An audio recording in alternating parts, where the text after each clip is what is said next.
quem são. Segundo, o que é importante para uma igreja que avança, uma igreja que passa num patamar, sai da mediocridade, vai para lugares ou alcança estágios mais elevados, é conhecer o local onde Deus colocou vocês. Eu não sei se vocês entendem isso, mas Deus deu uma responsabilidade na mão de cada um de vocês, que é esta cidade. Existe sim as autoridades constituídas, a prefeita aqui está, mas existem autoridades espirituais, e se essa igreja está aqui, é para mudar de alguma forma a realidade dessa cidade. Vocês sabem o local onde vocês estão inseridos? Vocês sabem qual é a realidade dessa cidade? Quantos mil habitantes tem na cidade de São José dos Pinhais? Alguém sabe dizer?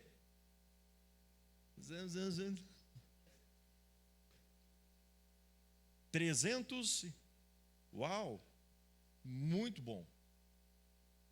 Não é uma cidadezinha, não é uma cidade qualquer. Olha que interessante. Agora você, como alguém incumbido de uma missão nessa cidade, essas 330 mil pessoas, como que você enxerga essas 330 mil pessoas? Qual é a tua responsabilidade com esse povo? Ou nós nos fechamos dentro da igreja e... nós estamos aqui. Os famosos 3 S's, né? Salvo, sentado e sossegado. Estou aqui, estou na minha, estou indo para o céu, o resto, Não, qual é a tua responsabilidade? Por que é importante você saber isso? Qual que é a postura da igreja em relação à cidade? Qual é a função? Por que eu digo isso? E por que isso é importante? Porque a visão que você tem do lugar que Deus te deu define o sucesso ou o fracasso do ministério. A visão que você tem, como você enxerga o avanço desta igreja, ou a estagnação, depende da postura e como você enxerga esta cidade. Por que eu falo isso? Eu converso com muitos pastores da minha cidade, em Campo Largo. Campo Largo tem menos da metade que tem aqui. Campo Largo tem 140 mil habitantes. 140 mil habitantes. Eu converso com muitos pastores. E a conversa que a gente ouve de pastores é desmotivadora. Dá uma tristeza de ser pastor. Dá uma tristeza, por quê? Porque a conversa é, cidade difícil, como é difícil pregar o evangelho, não tem ninguém que avança nessa cidade, não tem ninguém de uma relevância, como é complicado pregar, por quê? Porque nós estamos numa cidade de uma tradição religiosa, ou de uma tradição de colonização, onde é complicado, de famílias muito tradicionais em suas tradições, então não aceitam o evangelho de Cristo. Essa visão derrotada tem matado ministérios, tem matado igrejas. Uma visão derrotada, onde eles mesmos amaldiçoam a cidade. Esse lugar não vai para frente. Sabe como que eu vejo a cidade de Campo Largo? Como eu vejo a nossa cidade? Eu aprendi a olhar de uma maneira diferente para o local onde Deus me deu e me constituiu. Eu olho para a minha cidade, eu ando nas ruas, eu vou no mercado, eu entro, transitando lá, conversando com pessoas, os lugares que eu frequento, eu olho todo mundo naquela cidade, andando na rua, como minhas ovelhas. Todo mundo naquela cidade é minha ovelha, todo mundo daquela cidade é membro da minha igreja. Alguns ainda não sabem. Mas eu me relaciono com todo mundo como se eu fosse o pastor da vida deles. Com todo mundo. E eu já orei, e alguns, eu tenho uma oração, e eu caminho com uns caras meio malucos, assim, e alguns já falaram, pastor, você às vezes está limitando algo, mas é o máximo que eu consegui da minha fé. E eu oro e digo assim, Deus, me dá 10% dessa cidade. Me dá 10% dessa cidade.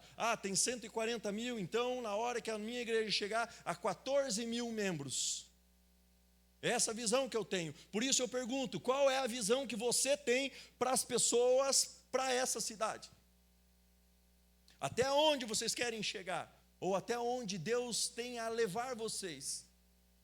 Por isso que eu inicio falando, é importante vocês saberem quem vocês são, o lugar aonde vocês estão e qual é a postura e a responsabilidade que cada um aqui tem com 330 mil pessoas.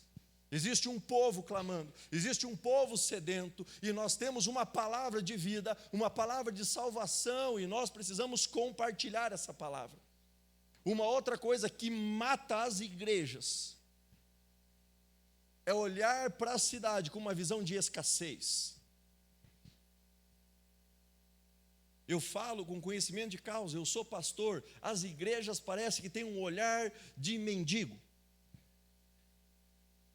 Somos sempre os coitadinhos, sempre os, que coisa, como é difícil, como. E aí entra, inclusive, eu vejo muito disso, alguns conchavos, algumas tentativas de se encostarem, inclusive, no governo municipal, no poder público, para tentar trocar favores.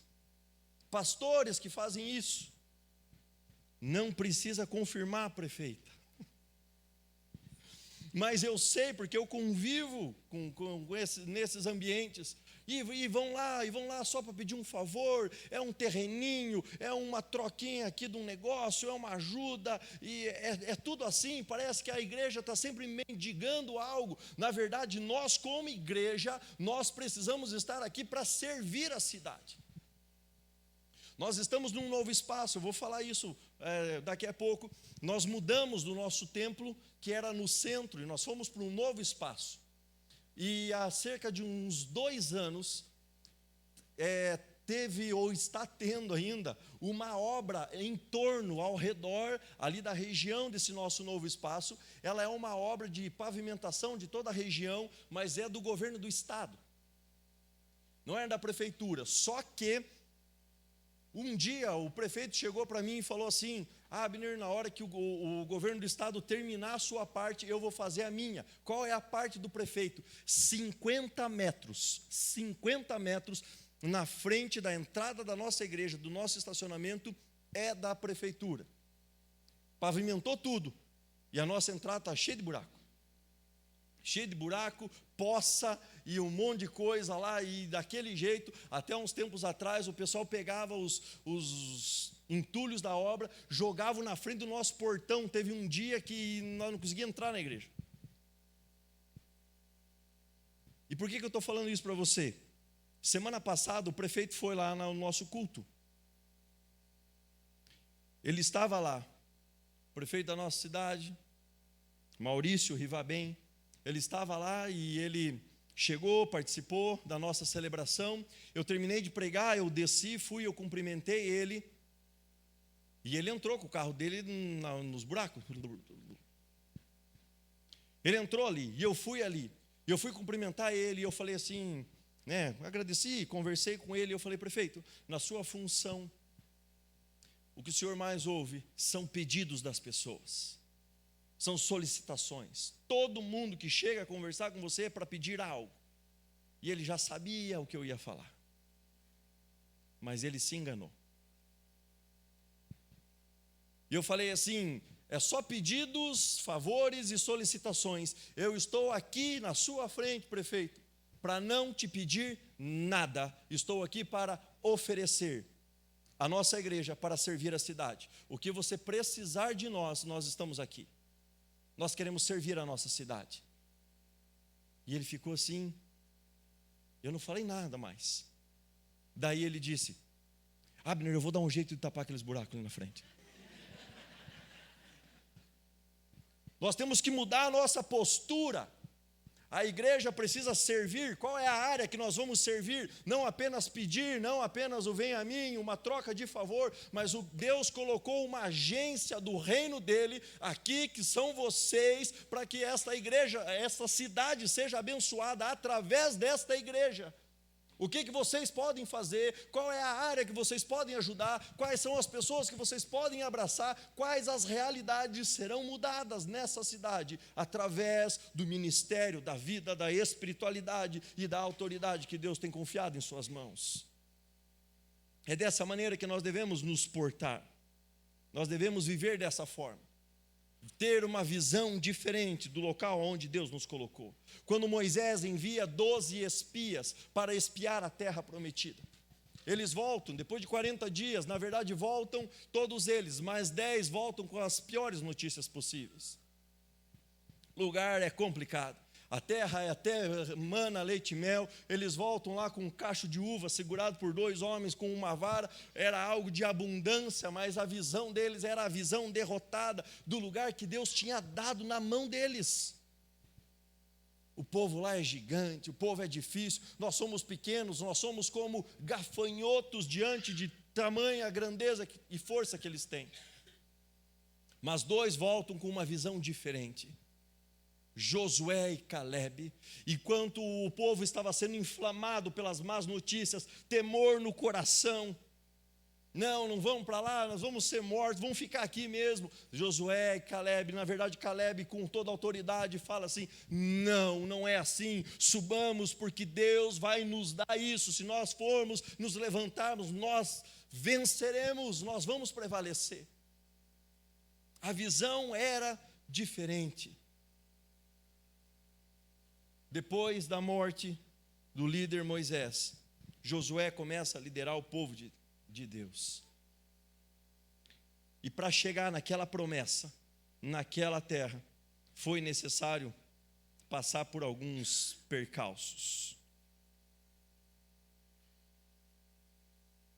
Mas sabe o que é interessante? Que eles saem do Egito e eles vão para aquela terra, mas todos aqueles incrédulos, todos os que duvidaram, todos os temerosos, todos aqueles que tinham uma visão má daquilo que Deus deu a eles, morreram no deserto. Deus faz com que aquele povo fique andando em círculos por 40 anos, em uma viagem que duraria cerca de 20 dias. Uma viagem que duraria cerca de 20 dias de peregrinação. Eles levam 40 anos, mas por que Deus faz isso? Deus é tão maldoso assim de fazer isso com o seu povo. Sabe por que Deus faz isso? Para que o povo que lamentou, o povo que não creu, morresse no deserto. Tome cuidado a visão que você tem na cidade. Por quê? Porque Deus fez nascer uma nova geração, que nasceu em meio à peregrinação. Esses entraram na terra junto com Josué e Calebe. Os únicos que olharam e falaram, essa terra é boa, porque Deus deu para nós. Eu não sei o que Deus vai falar ou guardar no seu coração, mas a primeira coisa é a visão que vocês têm do lugar que Deus deu para vocês. É uma igreja que avança. Eu pedi no início o capítulo 3 de Josué, não sei se alguém abriu, mas o capítulo 3 de Josué é após Josué assumir a liderança do povo, e agora ele vai conduzir esse povo à terra prometida. E ele se depara com o rio Jordão. Era necessário atravessar o rio. Conduzir o povo através do Jordão era algo difícil, fazer eles passar para o outro lado. E esse é o tema da mensagem. Passar para o outro lado significa ir para um outro ambiente, ir para um outro nível, aonde Deus queria colocar eles. E essa passagem, esse texto, ele nos ensina muita coisa. E eu queria compartilhar algo com vocês, para que Deus leve vocês, esta igreja, que hoje está em festa, esta igreja, uma agência do reino do Senhor nessa cidade, precisa passar por algumas coisas, para desfrutar daquilo que Deus quer entregar na mão de vocês. Como passar para o outro lado? O que é necessário passar? Como chegar num nível diferente? Primeiro, siga a presença. Siga a presença. Josué 3, verso 2, do 2 ao 4. 3 dias depois, os oficiais percorreram o acampamento e deram esta ordem ao povo: quando virem a arca da aliança do Senhor, o seu Deus, os sacerdotes levitas carregando a arca, saiam das suas posições e sigam-na, mas mantenham a distância de 900 metros entre vocês e a arca. Não se aproximem. Desse modo saberão o caminho, que caminho seguir, pois vocês nunca passaram por lá. Olha que interessante esse texto. Moisés agora está conduzindo o povo, eles chegam e eles acampam às margens do rio Jordão. E agora é necessário transpor esse obstáculo. É algo difícil, transpor o rio. Mas existia uma direção clara. A arca da aliança do Senhor era a representação da presença de Deus no meio do povo. Por isso, aonde o povo ia, eles levavam, carregavam a arca. Era necessário um zelo, um cuidado, um temor, um respeito, uma reverência à presença de Deus. Não se achegava de qualquer maneira, e aqueles que assim fizeram foram fulminados. Não se trata a presença de Deus de qualquer maneira. Não podemos estar diante do Deus Altíssimo relaxadamente, desrespeitosamente. E a instrução era: sigam a arca. Eles sabiam onde a arca estava, Deus está conosco. A arca era levada para os frontes de batalha, para as guerras, e quando eles viam a arca da aliança, a presença de Deus lá no meio da batalha, a vitória era certa. Deus está conosco. Glória a Deus por isso. Quando nós caminhamos, quando nós vamos, Deus está conosco. E essa instrução, ela é muito significativa. Porque a palavra era: vocês estão às margens aqui agora do rio Jordão, e vocês vão transpor, não façam nada, fiquem parados, apenas observem. Na hora que a arca se movimentar, vocês se movimentam. Essa tem que ser uma instrução e tem que estar no coração da igreja. Só se movam quando verem Deus se movendo. Só vão para onde Deus indicar que vocês vão. Não façam nada de acordo com as suas próprias vontades. Deus está fazendo, sim, nós vamos. Se a arca vira para a direita, nós vamos para a direita. Se a presença de Deus, que eu creio está no meio desta igreja, se a presença de Deus fala: para, acalma, agora ainda não é hora, vocês param e acalmam. É assim que eles deveriam prosseguir. É dessa maneira que eles deveriam agir. Eu lembro que há anos atrás eu fiz um curso, não sei se alguns conhecem, que se chama Conhecendo Deus e Fazendo a Sua Vontade. Um curso antigo, um livrão lá que a gente... Conhecendo Deus e Fazendo a Sua Vontade. Uma das premissas desse curso tinha ali uma frase, um axioma. E essa frase dizia: veja aonde Deus está agindo e junte-se a Ele. É essa maneira que a igreja deve agir. É a maneira que a igreja deve se portar. Ver aonde Deus está agindo. O fato é que Deus está agindo em todo momento. Nesse momento, existem áreas nessa cidade em que Deus está agindo. Deus está inclinado a algumas coisas. Mas por vezes somos nós que não enxergamos a ação de Deus. Nós devemos estar sensíveis com os nossos olhos, os nossos ouvidos atentos aonde Deus está agindo. Deus está agindo lá, nós como igreja nos juntamos a Ele. O grande problema é que quando nós não observamos a ação de Deus, a gente quer fazer as coisas do nosso jeitão. Já que faz tempo que Deus não age mesmo, já que faz tempo que a gente não vê Deus fazendo nada, o que você acha de nós fazer um projeto aqui na igreja e fazer alguma coisa? E aí Deus às vezes olha...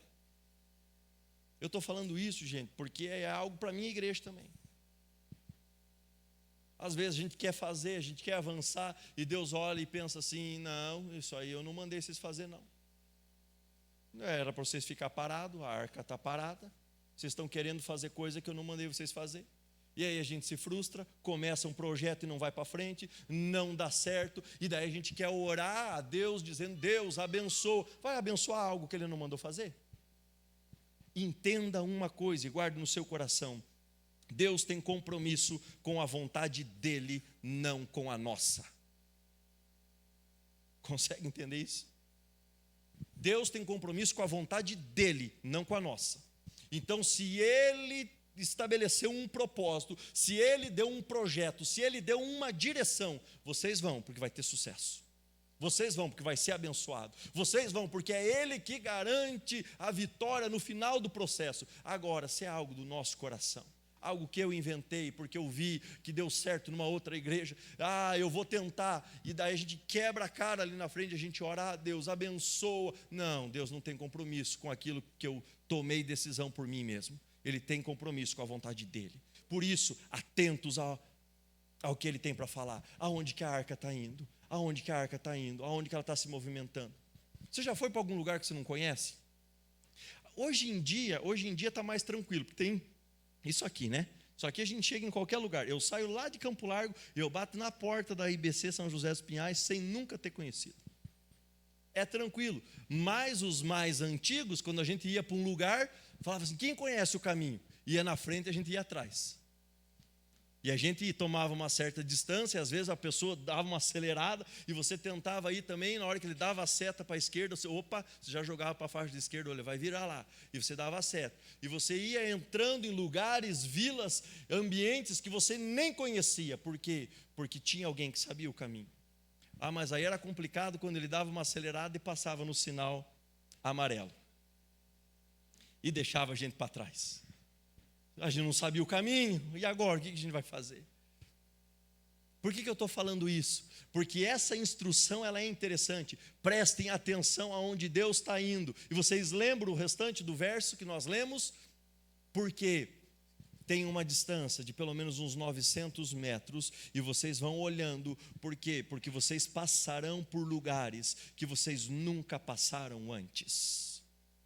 Se esta igreja se movimentar em locais onde a presença de Deus está indicando, vocês irão a ambientes, vocês viverão experiências que nunca na história desta igreja aconteceu.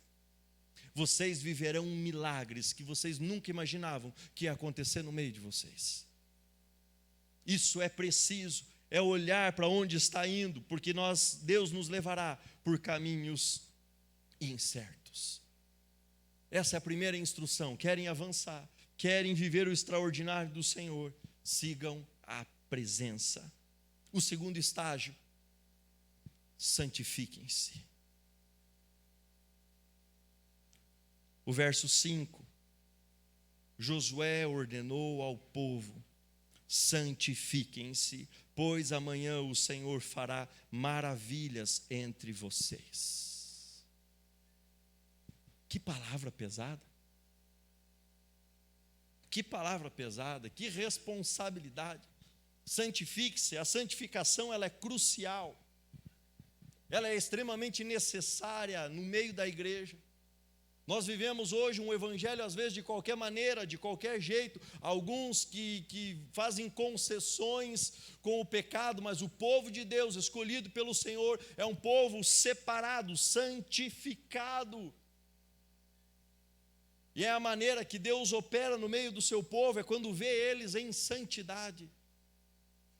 O povo aqui de Israel, eles viviam, na verdade essa mensagem de Josué, vivia por uma ordem e uma promessa. A ordem é, santifique-se. E agora vem uma promessa, se vocês obedecerem à ordem de santificação, Deus fará maravilhas no meio de vocês. Existem bênçãos do Senhor que é apenas crer e receber. Mas existem outras situações que precisam de requisitos para que a gente possa alcançar. Não porque nós nos tornamos merecedores de receber a bênção, mas porque é Deus nos preparando para recebermos algo, preparando o nosso coração. A ordem de santificação no meio do povo era algo difícil. Por quê? Porque a santificação naquela época, ela era um processo, um rito de purificação. Santificar-se significava tomar um banho, era um banho cerimonial, e trocar as suas vestes por vestes limpas. Isso era purificação. Porém, não era tão fácil assim. Nos tempos bíblicos, especificamente nesse tempo, a água naquela região era luxo. Hoje, para nós é mais fácil pensar, tomar um banho, a gente toma um banho. E mesmo assim, tem alguns que não tem. mas naquela época era um luxo.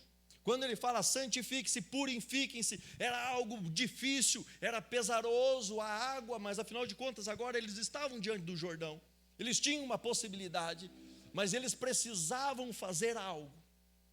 Mas sabe o que é interessante? Que na Bíblia o processo da purificação e santificação, de banhar-se e trocar as roupas, significava que Deus tinha algo novo para aquela pessoa. Por quê? Porque eu agora estou me despojando de vestes antigas, eu estou me lavando daquilo que eu vivi na minha história, e daqui para frente é uma veste nova, com uma postura diferente, santificada. Era como se Deus estivesse fazendo algo novo. Era isso que Josué estava falando, é purificação, porque Deus está prestes a fazer algo novo no meio do povo, e Ele fala maravilhas no meio de vocês. Mas santificação é difícil. É difícil nos dias de hoje, porque nos santificarmos é abrir mão de nós mesmos, é abrir mão dos nossos desejos, da nossa carnalidade corrompida, das inclinações do nosso coração. É difícil se santificar, é abrir mão inclusive dos nossos pecados, dos nossos anseios, do nosso tradicionalismo. Eu não disse tradição, eu disse tradicionalismo. Honramos a tradição, precisamos saber de onde viemos, honramos a história, mas existe uma diferença. O pastor americano Charles Swindoll, ele diz que tradição é a fé viva dos que já morreram, enquanto que tradicionalismo é a fé morta dos que ainda vivem. Devemos honrar a tradição, a fé daqueles que construíram essa igreja. Eu ouvi o pastor falando sobre acho que o senhor, um dos fundadores dessa igreja. Glória a Deus. Nós devemos honrar a vida daqueles que semearam. O meu avô, ele fundou a igreja Assembleia de Deus em Campo Largo. Pastor, meu pai pastor, meu bisavô pastor, meu avô pastor, meu pai pastor, e eu tenho um irmão pastor. E pergunto para o meu filho? Não, ele não quer ser pastor. Tá louco, meu Deus me livre. Mas a tradição, por que eu estou falando isso? Porque num dia eu conheci uma menina, uma moça, cuja mãe dela era a fundadora da Igreja Batista em Campo Largo. O meu avô, fundador da Assembleia, eu conheci a fundadora da Batista. E daí eu me casei com a filha dela. A minha sogra, a Igreja Batista, nossa igreja, da igreja a qual eu sou pastor hoje, nasceu dentro da casa da minha sogra. Nós honramos a tradição dos valentes que suaram, que se doaram, da pregação do Evangelho, mas o tradicionalismo, uma fé morta, parada, nos impede de avançar. Santificação, consagração são indispensáveis a qualquer cristão que queira mergulhar em águas mais profundas do Espírito Santo. Nós viveremos maravilhas. Olha que interessante, as duas primeiras instruções eram instrução e promessa. Instrução e promessa. Qual era a primeira? Instrução. Olhe para a arca, siga a presença. Qual era a promessa? Vocês vão caminhar por lugares onde vocês nunca andaram. A outra instrução, santifiquem-se. E a promessa, Deus fará maravilhas no meio de vocês. Nós vivemos por ordem, por instrução e por promessa. Nós cumprimos a instrução que Deus nos deu para que nós possamos viver a promessa que Ele tem nos confiado. Essa maneira que age o reino de Deus. Nós precisamos avançar, e para avançar a gente precisa de ousadia. Ousadia. Isso nos impele a sairmos do comodismo. De vez em quando a gente vai fazer coisa que parece loucura. Parece loucura, é fora da ordem natural das coisas. Imagine o povo de frente do Jordão, apreensivo. O que vai acontecer? Nós temos cerca de quase mais ou menos 1 milhão de pessoas para atravessar para o outro lado. O que Josué vai fazer? Vai construir barco para todo mundo? Tá difícil. Vamos todo mundo a nado? Vai ser complicado também. E agora? É necessário fazer coisas loucas. E aí vem uma palavra. Josué 3,13. Quando os sacerdotes que carregam a arca, que carregam a presença, o soberano de toda a terra, puserem os pés no Jordão, eles vão colocar os pés, a correnteza será represada e as águas formarão uma muralha. Como nós vamos atravessar? Deus vai dar uma alternativa. Vocês estão com a presença? Estão com a presença. Vocês estão em santificação? Então agora nós vamos caminhar. Mas vai ser necessário dar um primeiro passo de fé. Colocar o pé na água. Ousadia. A travessia do Jordão é diferente da travessia do Mar Vermelho. O Mar Vermelho, eles chegam e o mar se abre em dois. Muralhas de água de ambos os lados. Mas a travessia do Jordão, o Jordão era um rio, um grande rio. Era uma correnteza que descia rio abaixo, como todo rio, vinha uma correnteza de lá para cá. Como que ele não se abriu em dois? O que Deus fez? Deus represou a água. A água da correnteza que descia de lá para cá, ela é represada. E é por isso que o texto fala, e se formará uma muralha. Então Deus represa a água que corria rio abaixo, e aqui se forma uma muralha, e fica a água para cá, e daqui para baixo se torna seco.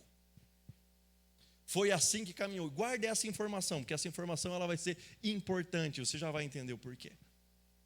Vai ser represado, vai ser parado, e é dessa maneira que eles agiam. Passos de ousadia, passos de fé. Eu vi o pastor falando aqui sobre fé, de um evento que vai ter, e ele disse o seguinte: acho que a minha fé foi meio pequena. Já extrapolou mais do dobro daquilo que eu estava imaginando. Nós precisamos entender algumas coisas sobre fé. Fé nos chama para uma ação. Fé que faz você crer e ficar sentado, parado, não é fé em Cristo Jesus. Se você tem fé em Cristo Jesus, a fé que você tem, ela vai te impulsionar a fazer alguma coisa. Fé não é para ficar parado, esperando, eu acredito que vai acontecer alguma coisa, então vou ficar aguardando. Não, você tem fé, então você se levanta e vai agir com ousadia diante da fé que você tem naquele que te salvou. Sabe por quê? Quando eu olho para Hebreus capítulo 11, o texto conhecido como a galeria dos heróis da fé, você vai ver que existem nome de várias pessoas, e todos aqueles que tiveram fé foram impulsionados a algo. Leia lá, leia Hebreus 11, você vai ver, vai dizer lá, pela fé, Abel ofertou uma oferta mais excelente do que Caim. Ele fez algo. Pela fé, Noé foi instruído e construiu uma arca. Ele fez algo, ele foi impulsionado, ele não recebeu uma instrução e falou, eu creio que Deus vai fazer alguma coisa.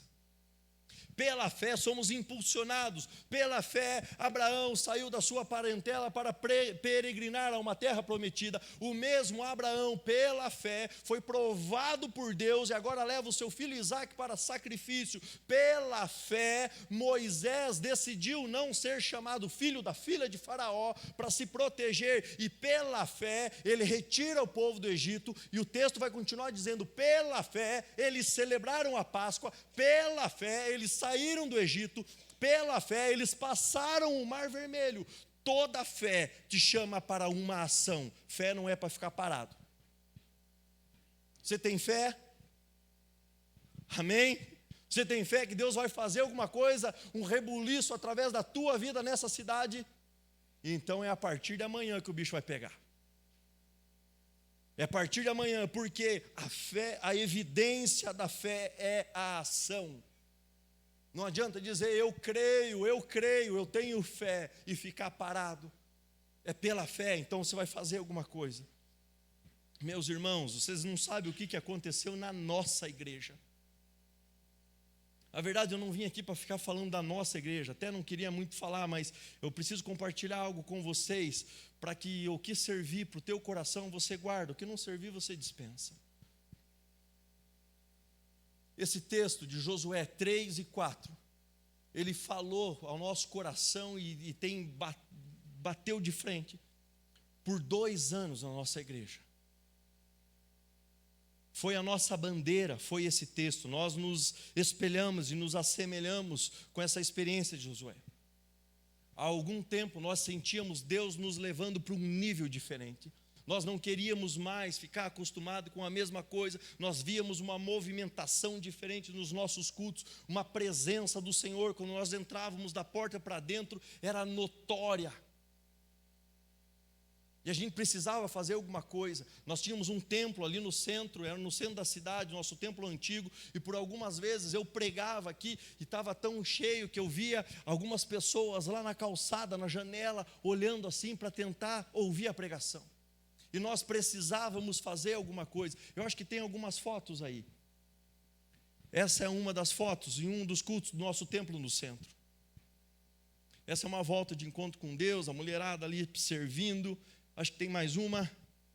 Isso, também no encontro de mulheres. Pode parar aí. Esse era o nosso templo do centro, não cabia mais ninguém, os bombeiros já estavam em cima de nós, falando, vai dar BO esse negócio. E toda vez que a gente se reunia, eu falava, Deus, ajuda que essa igreja não caia. Porque ela era igual aqui, ela tinha um subsolo também, e o povo lá na igreja, eles são meio malucos. E o povo pula, e o povo celebra, e aquela igreja fazia assim. Falava, Senhor, segura esses pilares. O povo está tudo animado, mas é o meu CPF que está arrolado no estatuto dessa igreja. Senhor, se eu for preso, será que alguém vai na cadeia dar uma marmita, pelo menos? E nós achamos um novo espaço. E aquele espaço era amplo, grande. Um lugar que outrora foi uma cervejaria. Era uma cervejaria. E a gente alugou aquele espaço, e nós falamos, nós vamos destronar Satanás, vamos levantar um trono de adoração ao Senhor nesse ambiente, e nós vamos ganhar essa cidade que Deus deu na nossa mão, não é para mais ninguém, é nós, é nossa responsabilidade. Só que aconteceu algo na nossa igreja, e a ideia não é entrar aqui em muitos detalhes, mas nós sofremos um duro golpe. Uma igreja que estava bem financeiramente, porém, não havia prestações de contas, muitas coisas esquisitas, até que o povo da igreja se levanta para convocar uma assembleia. E aquele que era responsável, até então eu era um pastor de departamento, eu era pastor auxiliar, não era o pastor titular da igreja. E algumas coisas estranhas acontecendo, e aquele que tinha sido convocado para prestar contas, ele simplesmente rachou a igreja, convenceu uma parte dos membros e saiu. E depois que ele saiu, nós descobrimos que o caixa da igreja tinha ido pelo ralo. Ele fez assim, ó. Para vocês terem ideia, os responsáveis foram atas que sumiram, foram dados deletados das nossas planilhas. E a nossa igreja, que outrora já tivemos mais de 1 milhão em caixa, nós não tínhamos nada. E quando alguns saíram, o último que saiu ali, que era o tesoureiro responsável, ele saiu, e era ele que fazia as mágicas nas planilhas lá. Quando ele saiu no mês de agosto do ano de 21, 22, nós estamos 24, né? Ele saiu em agosto. Ele deu uma palavra para nós. Ele disse assim, saiu em agosto, e ele disse, esta igreja não sobrevive e fecha as portas até outubro. Amaldiçoou a nossa igreja. Foi isso que nós vivemos.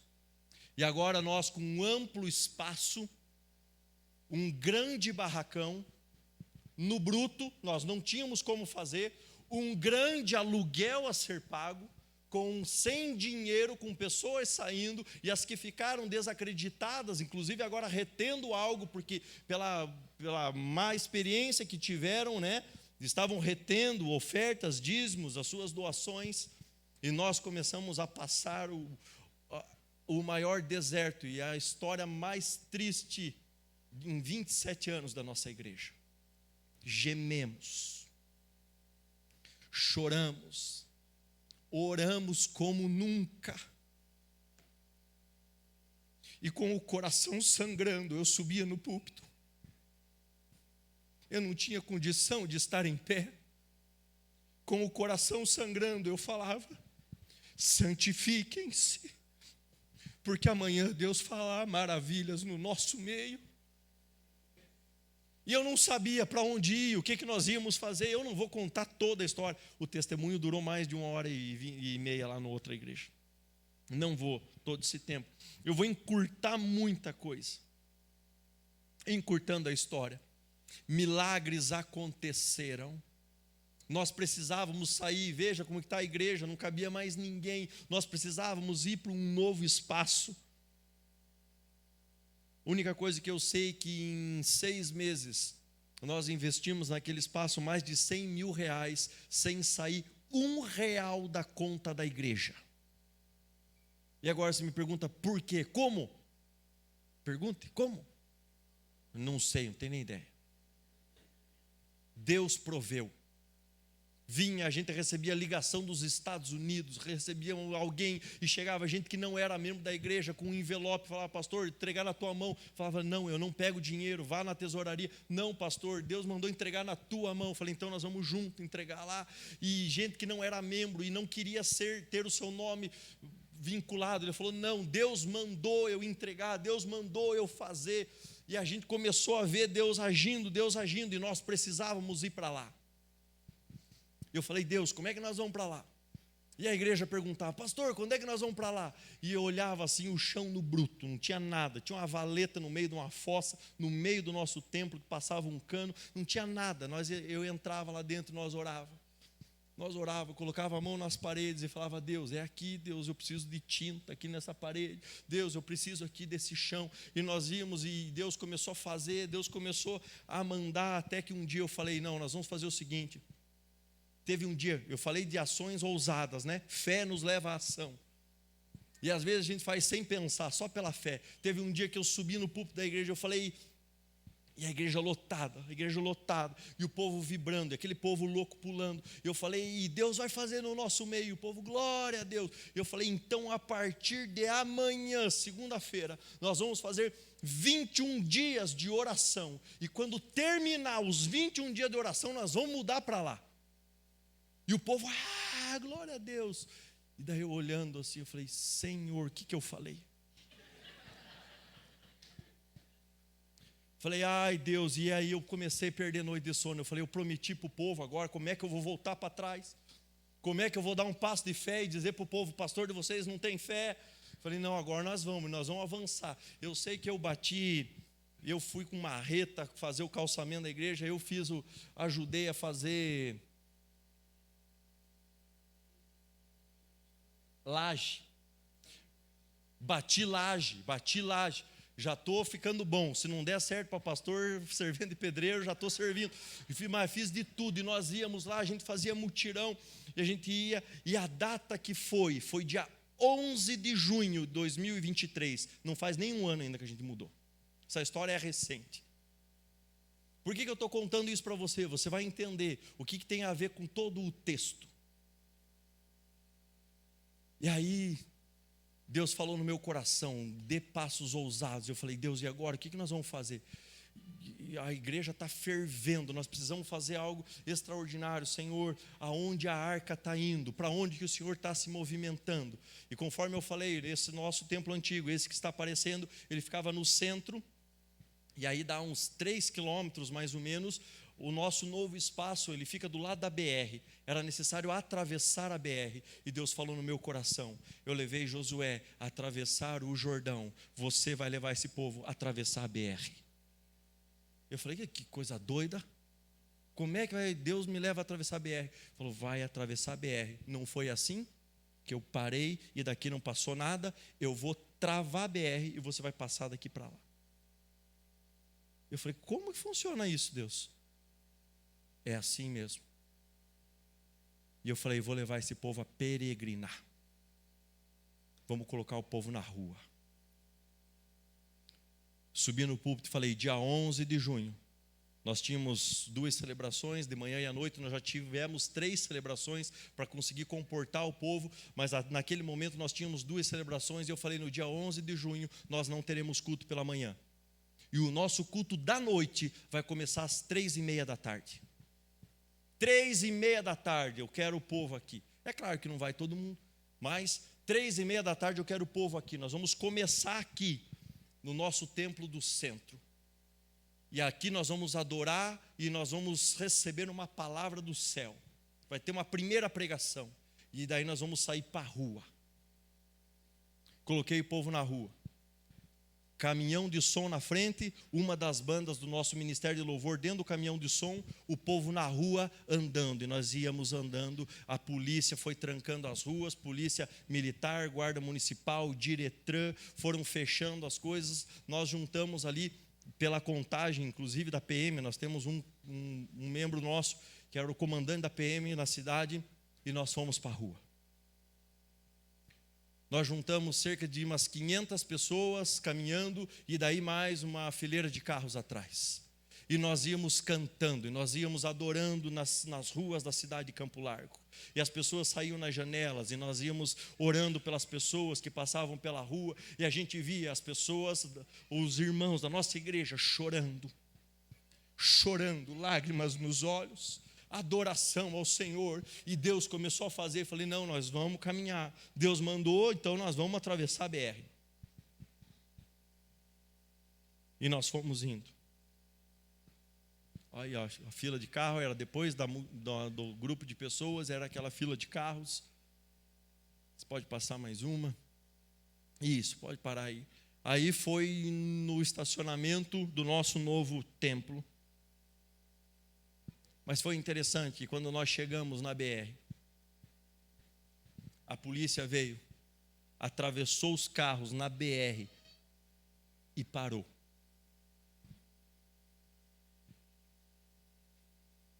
Lágrimas nos olhos, adoração ao Senhor, gritos de vitória. E nós atravessamos e eu passei gritando, fechamos a BR, fechamos a BR. A fé nos leva a uma ação, não para ficar parado. E nós precisávamos ir. Deus estava nos preparando, nos levando para um outro nível. Eu creio que não é especificamente nosso, nós não somos queridinhos de Jesus, pelo contrário, talvez uma das mais simples, e o nosso coração é falho.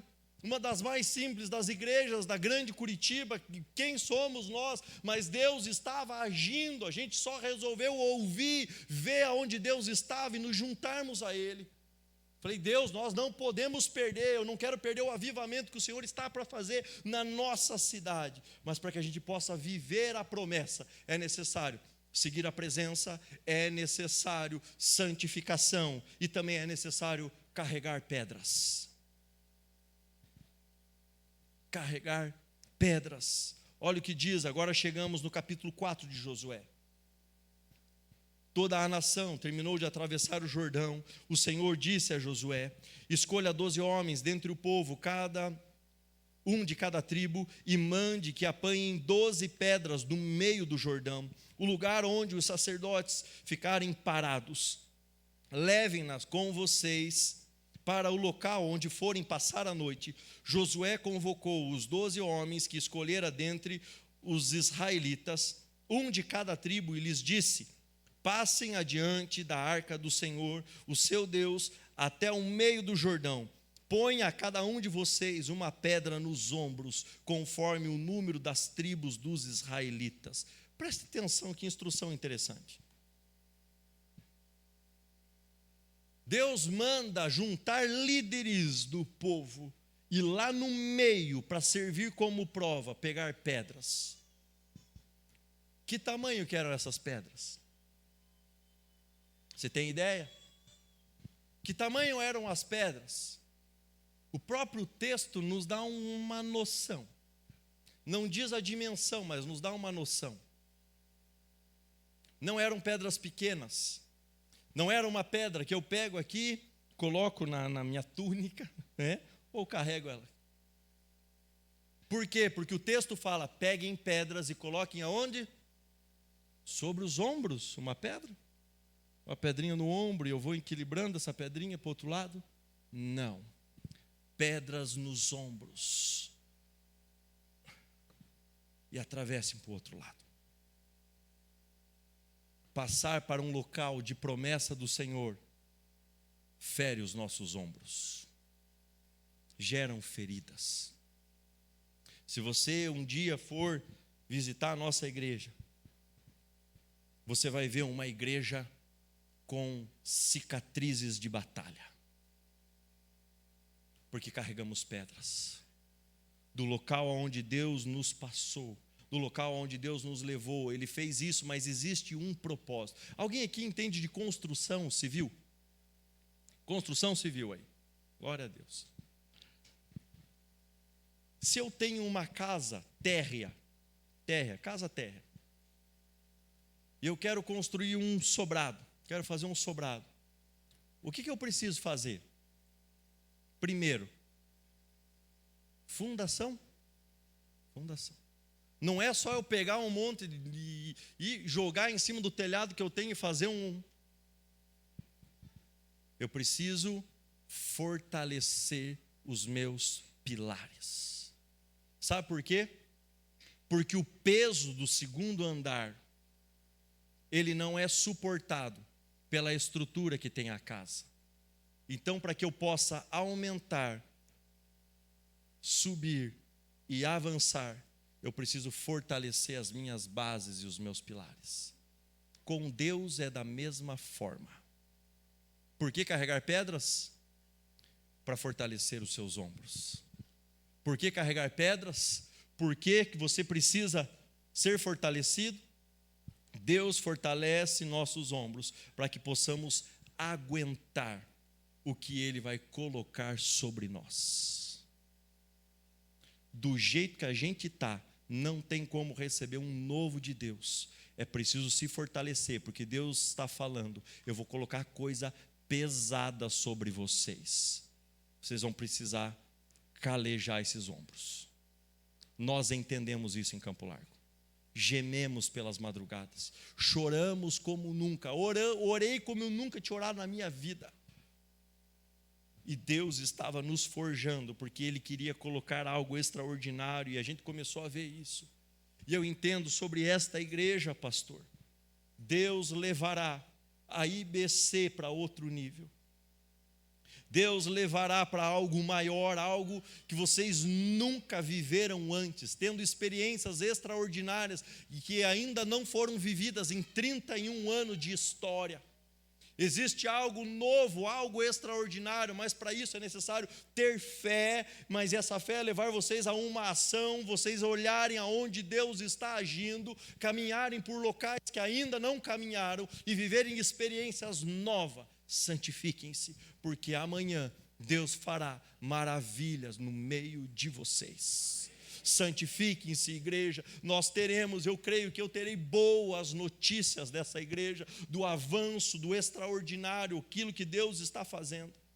É necessário passar por um processo. A caminhada é árdua. E por fim, estou acabando. Já estourou acho que meu tempo, pastor, perdão.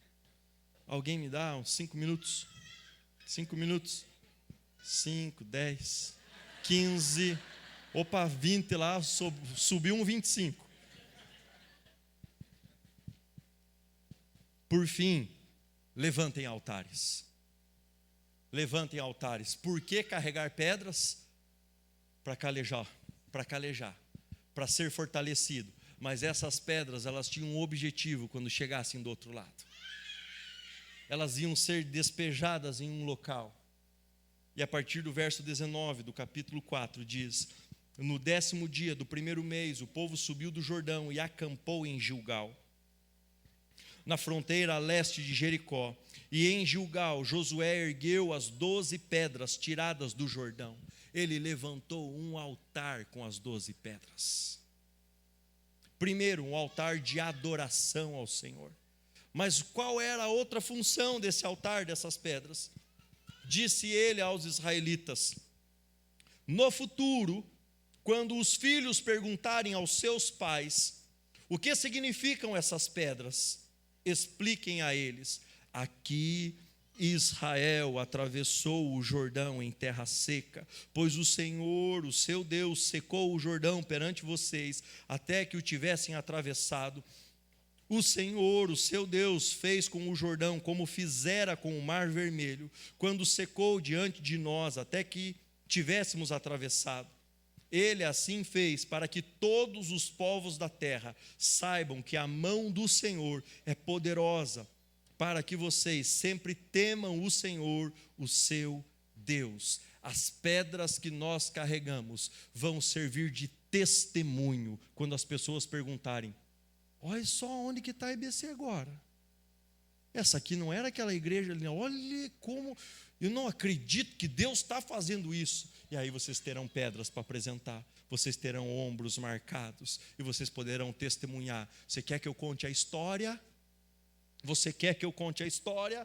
Sabe por que Deus fez nós passarmos o que passamos em Campo Largo? Eu acho que nunca estaria aqui, eu nunca imaginei que eu estaria aqui, mas Deus cicatrizou os meus ombros para que aonde eu for, eu testemunhe que Ele é poderoso, que Ele levanta uma igreja do nada. Se Ele faz com uma igrejinha em Campo Largo, da região metropolitana de Curitiba, Ele pode fazer com qualquer um, em qualquer lugar. É por isso. Cicatrizes servem para isso. Quem não tem cicatrizes não tem história para contar. Você tem cicatriz? Alguém tem cicatriz aí? Tem bastante. Você lembra o que aconteceu com essa cicatriz aí? Você tem história para contar.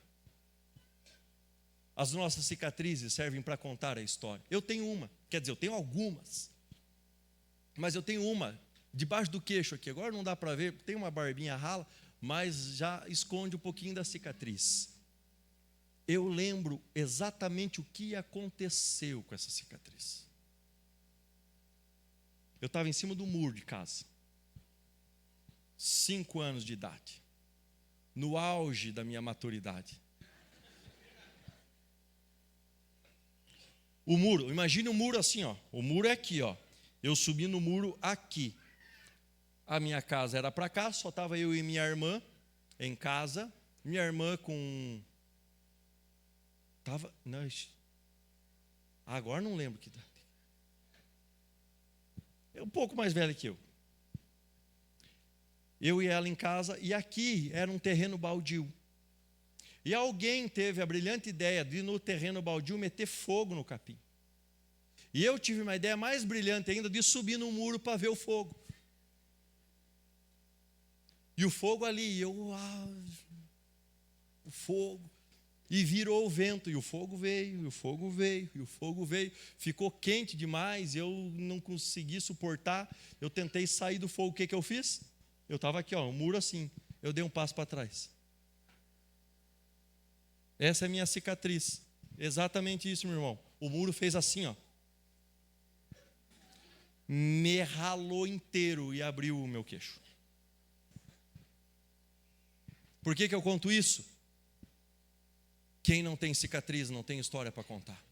As cicatrizes espirituais, as cicatrizes das batalhas, as pedras carregadas nos ombros, as lutas das sementes que foram plantadas nesta igreja, servirão para vocês contarem a história desse local e como a poderosa mão de Deus veio em favor de vocês.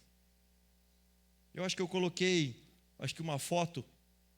Essa foto do nosso novo espaço foi o culto da semana passada. Foi nesse culto aí que o prefeito estava lá. 2 fotos. Esse foi o nosso novo espaço. Foi o nosso culto da semana passada. Uma igreja simples, uma igreja que está tocando a cidade, que tem chamado a atenção. Mas a gente é simplão de tudo, mais simples do que painel de jipe.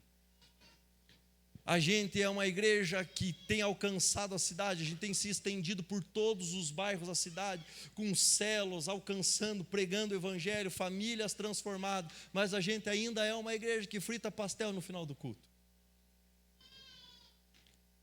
Não percam a simplicidade, não percam a unidade, não percam o serviço, não percam a identidade, mas santifiquem-se. Porque amanhã Deus fará maravilhas no meio de vocês. Eu quero chamar o pastor Elias aqui.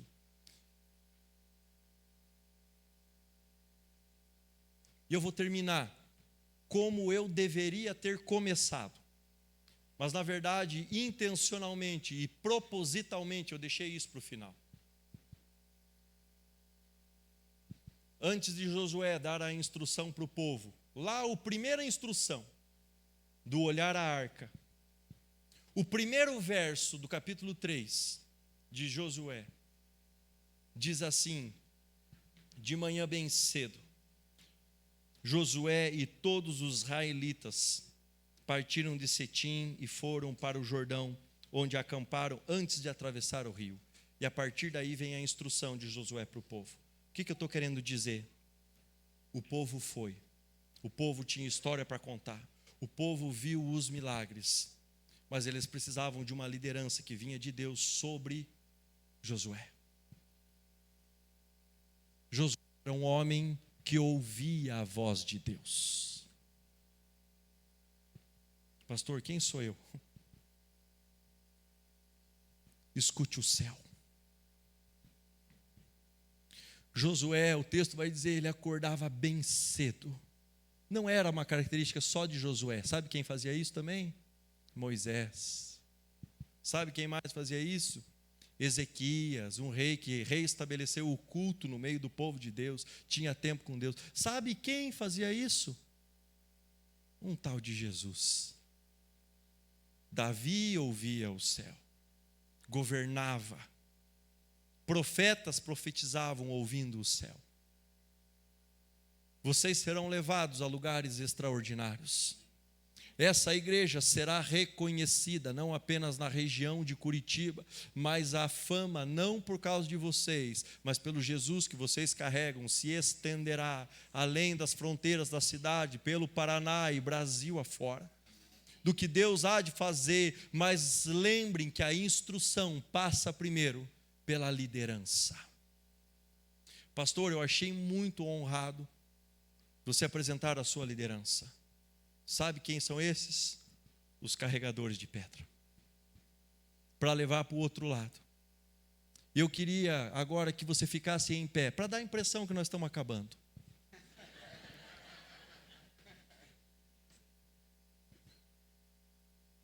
O povo será levado para o outro lado. Vocês passarão além. É claro que é uma linguagem metafórica, talvez você não tenha uma BR para passar, mas eu estou falando, Deus vai levar vocês para um outro nível diferente, na hora que vocês trouxerem a ação para a fé que vocês têm. A fé que está plantada no coração precisa de ação e ações ousadas. Deixa eu dizer algo, quando esse homem falar algo da parte de Deus, pode parecer loucura, você vai falar que vamos internar, vamos dar um remedinho para ele, mas se Deus falou, vai acontecer. Deixa eu contar uma última loucura. O lugar que nós estamos é alugado. Esse espaço que vocês viram é alugado. Nós temos um contrato até 2026 lá, com preferência de compra, de uma família muito tradicional na cidade. Na hora que eles viram que nós fizemos benfeitorias, eles deixaram nós se arrebentar no meio dos escombros lá. Na hora que eles viram que nós deixamos mais ou menos parecido com uma cara que dava para receber uma igreja, que nós colocamos o pé lá dentro e que a igreja amou aquele espaço, eles vieram e fizeram uma proposta para nós. Aquele espaço estava avaliado e ficou durante 3 anos em uma imobiliária por 13 milhões. Sabe o que eles fizeram? Eles chegaram para nós e chegou no meu e-mail, no e-mail da diretoria e uma carta no meu gabinete. Pastor, nós temos uma proposta para vocês têm preferência de compra. Nós queremos vender para vocês por 21 milhões. e vocês têm 30 dias para nos darem a resposta. Eu falei, Jesus, dá para eu renunciar ao meu cargo e colocar outro? Por que é uma lapada atrás da outra, né, pastor? E novamente, joelho no chão e chorava, falava, Deus, não pode. Eu movimentei a cidade, nós fizemos um buzinaço, nós viemos de lá do centro, estourando foguete até aqui, nós chacoalhamos Campo Largo, está todo mundo falando da peregrinação do povo, que parecia os judeus, e nós fomos gritando no meio da rua, para eu voltar para trás, Deus vai fazer eu passar uma vergonheira dessa? Não pode, e eu falando de fé e ousadia, e agora eu vou voltar para trás. Eu falava, não, Deus, da onde? 21 milhões, esses caras estão malucos. E o advogado deles me mandou uma mensagem, e ele falou assim, vocês têm até o dia tal, vocês têm 30 dias para dizer se vocês querem, se vocês sim ou não. Vocês têm que dar uma resposta, sim ou não. 30 dias. E passou, 27, 28, 29, 30 dias. No 30º dia, eu respondi o e-mail e disse assim, sim, nós queremos. Era para responder sim ou não, eu respondi sim. Gente, cabeça de pastor é um negócio maluco. Às vezes Deus fala algumas coisas, a gente ainda não tem o dinheiro, nós não sabemos como, mas você duvida que Deus vai fazer alguma coisa? Eu não duvido que Deus vai fazer algo extraordinário e Deus vai colocar aquilo lá na nossa mão. Se Deus falar aqui, vai ser loucura. Mas sustente o seu pastor em oração, para que ele tenha os ouvidos sensíveis àquilo que Deus há de falar.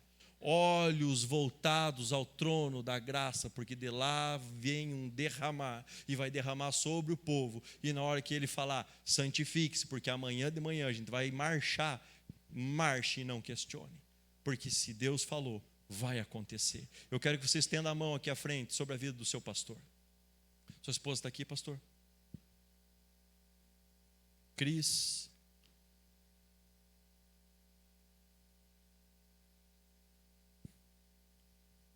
Vem aqui, minha irmã.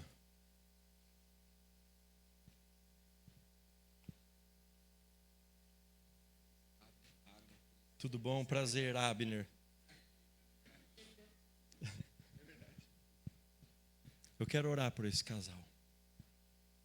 A incumbência que Deus deu e a responsabilidade que existe sobre eles. Consegue vir aqui, Adri? Se o Theo deixar? Isso, deixa o Telzinho com a Valen.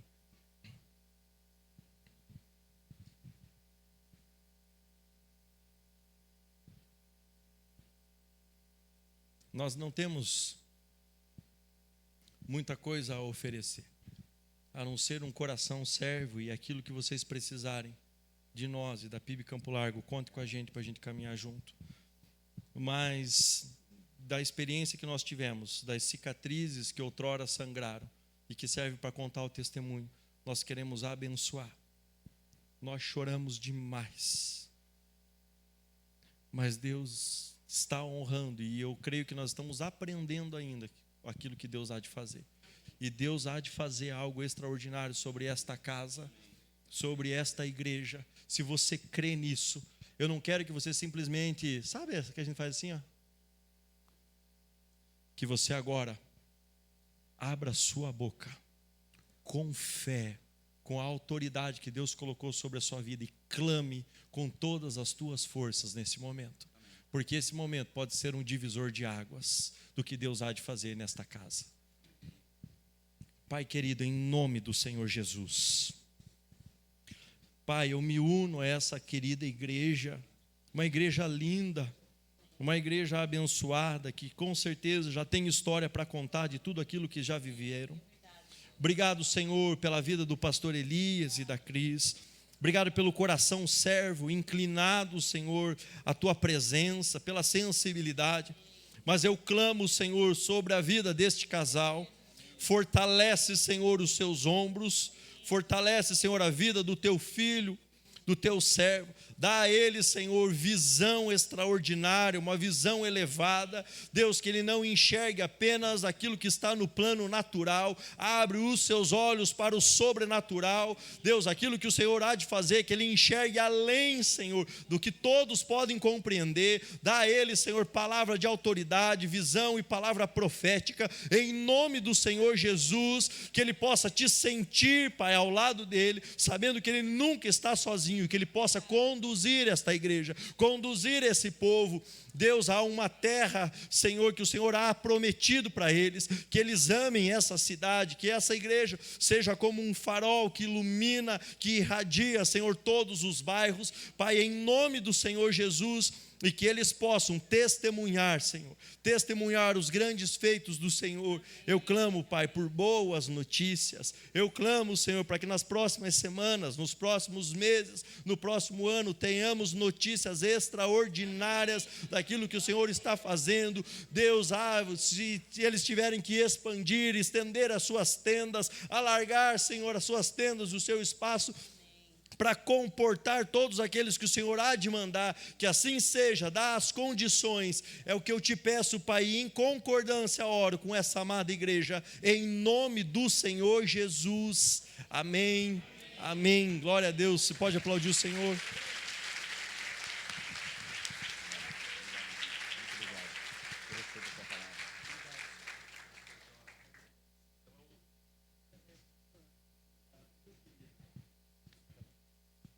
Amém. Podem se sentar.